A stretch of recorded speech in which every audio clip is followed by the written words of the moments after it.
New cold air intake, guys. DC Sports 3-inch. Literally bought this thing for $100. So I was like, you know, whatever, why not? Got all our hardware right here. Hose hardware, clamps.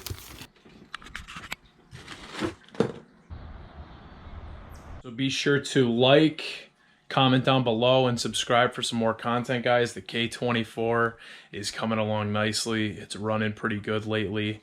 So we'll see what happens in terms of that. I still have to order my Hassport rear mount just because I didn't decide to use the innovative mount. You have all my revisions I need to submit for my e-tune. So she's not even running 100% yet, but it feels great, guys. Stay tuned for the pulls.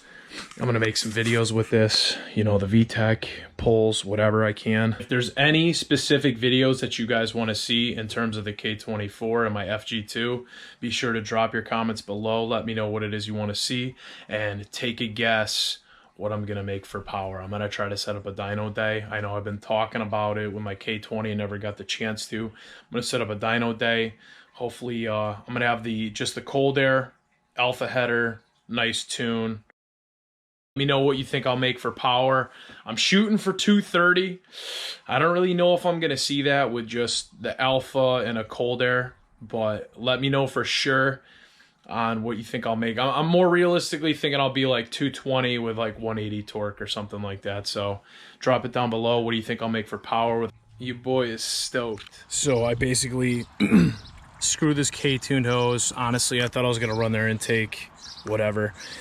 I gotta put the OEM one back on because the DC Sports, it's not gonna clear this part right here. This part sags down too much. So right now I'm just straining out the coolant, guys. And we are getting ready to install the cold air intake, which is gonna come right through here. I don't even need to cut a piece of 5-inch because I already have a gap right there. So everything should fit perfectly fine, and then I just need to wait on a tune. All right, the cold air intake install is finally complete.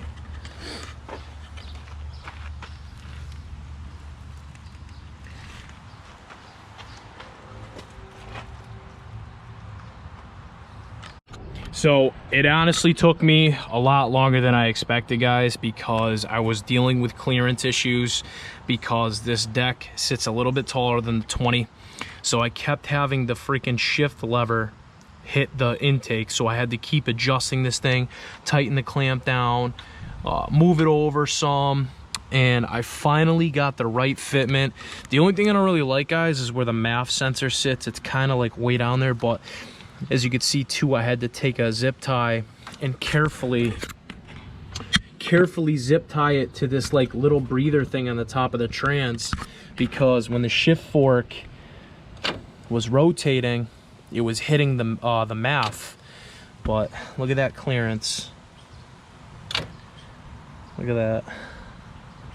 It's a I think it's a little shy of 3-inch.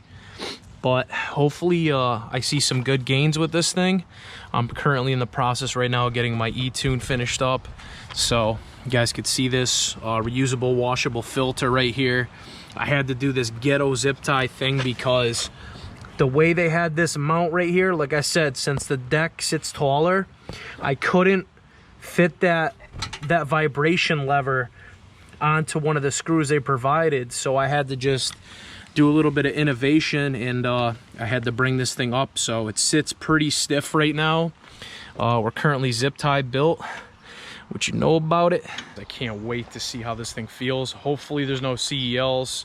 Hopefully it runs good. We'll see what happens.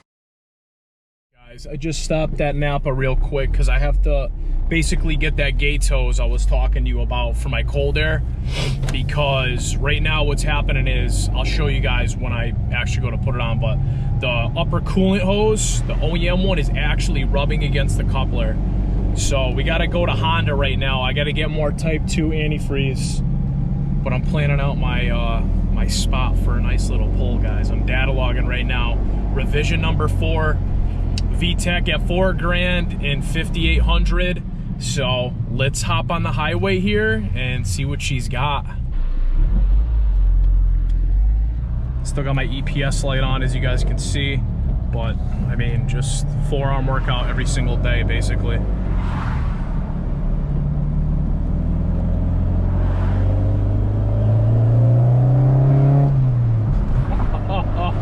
Oh my God. And the VTEC is actually, it's relatively loud.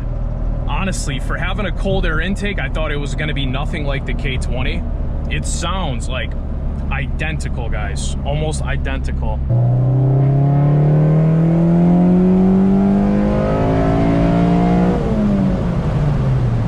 Woohoo! This car feels very, very, very, very good. It really does. I gotta tell you right now. I mean, the power is just there. Downshift to 5th. I'm already at 4, right? My VTEC's at 4.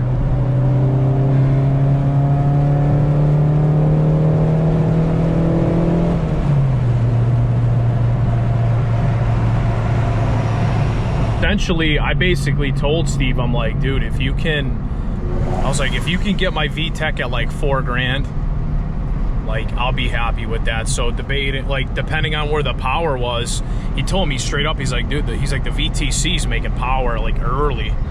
So I mean, 4,000 RPM on VTEC on the first engagement is really nothing for this thing. So I mean, here, I'll show you real quick. We'll do like a 4th, drop it down to 4th. Ready? 4th gear, guys.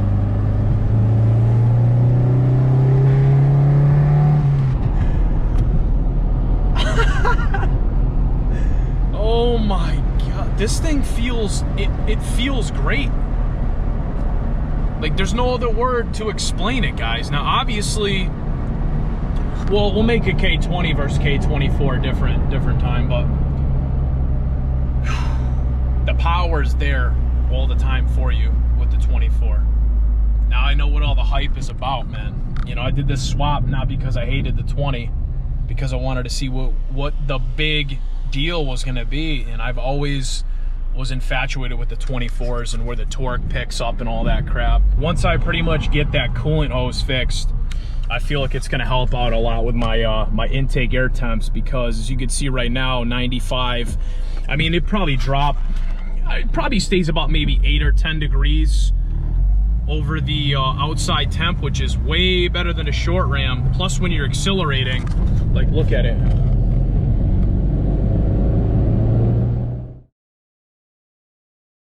All right, guys, real quick, let me just fill you in on what is going on, hopefully before the rain.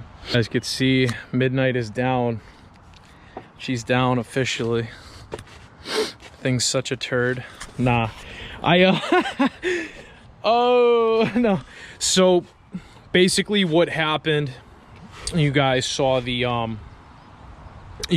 video part where my other Chinese cheap crappy hose was, I threw it out, I would even show you guys, but the other hose was pushing against the coupler right here, and it was heating this thing up. So right now I think I found the fix. I've been kind of just like trying to, you know, fit this thing perfect. So what I'll do is I'll put this bulk cover on here, right, and I'll basically have the radiator point in, push it down, and when the radiator support brackets are in line, you can see there's not a lot of space, but there is that gap right there. And when this hose expands, it's still not going to even touch that coupler. So this should help dramatically with the intake air temperatures, because lately I've been data logging, and with that hose touching the coupler, it just heats up. So it's like basically having a short rim intake, honestly. So defeats the purpose. Got my new hydro shield in, plastic bag. Look at that thing, is so quality. Oh, I got a hole in it. Nah, it's not really a hydro shield, but it started raining, so had to protect the filter. Look at that, still clean, guys. I've been ripping this thing. So I wrapped the this cool little, I had the rest of the heat tape I wanted to use up, so I just wrapped the lower pressure AC line right here, just for looks. I don't think it does anything, but whatever. So I'm finishing up this right now, guys. I got the clamps tightened up, just making sure I don't have any coolant leaks for after, and then I gotta tighten the drain plug. on the bottom of the radiator, add some coolant in, and hopefully this will fix the problem, guys. I don't want to deal with anything else with hoses. I've swapped this hose out 3 times now. I did the K-tuned one for the first because I thought I was going K-tuned ram air, but I found this intake for way cheaper, and it's probably a little bit better performing. And then I put the OEM hose back on, and then once I put the cold air on, because it wouldn't fit with the K-tuned, it was hitting my Chinese freaking cheap replacement hose for the SI, so I had to get a special Gates belt right here. I actually forgot to film the number on it, but just go to Napa and ask them for a Gates belt for the 07 Civic SI. But yeah, I'm gonna finish up here. I gotta add some coolant in. Obviously already filled the reservoir up. Can't really see, but it's to the max mark right there. So I gotta beat the rain, guys. Just wanted to fill you in. I'm on revision 6 now for my tune. Just finished up my tune today. Steve increased the MPGs again and added more power. It picked up more power at VTC and wide open throttle. So that's going to be a blast to drive. 6 revisions, and the K24 was basically done. Said everything is running perfect. So I hope this little problem, you know, straightens out the intake air temps. We're going to go data log here once this is all back together and situated. But yeah, man.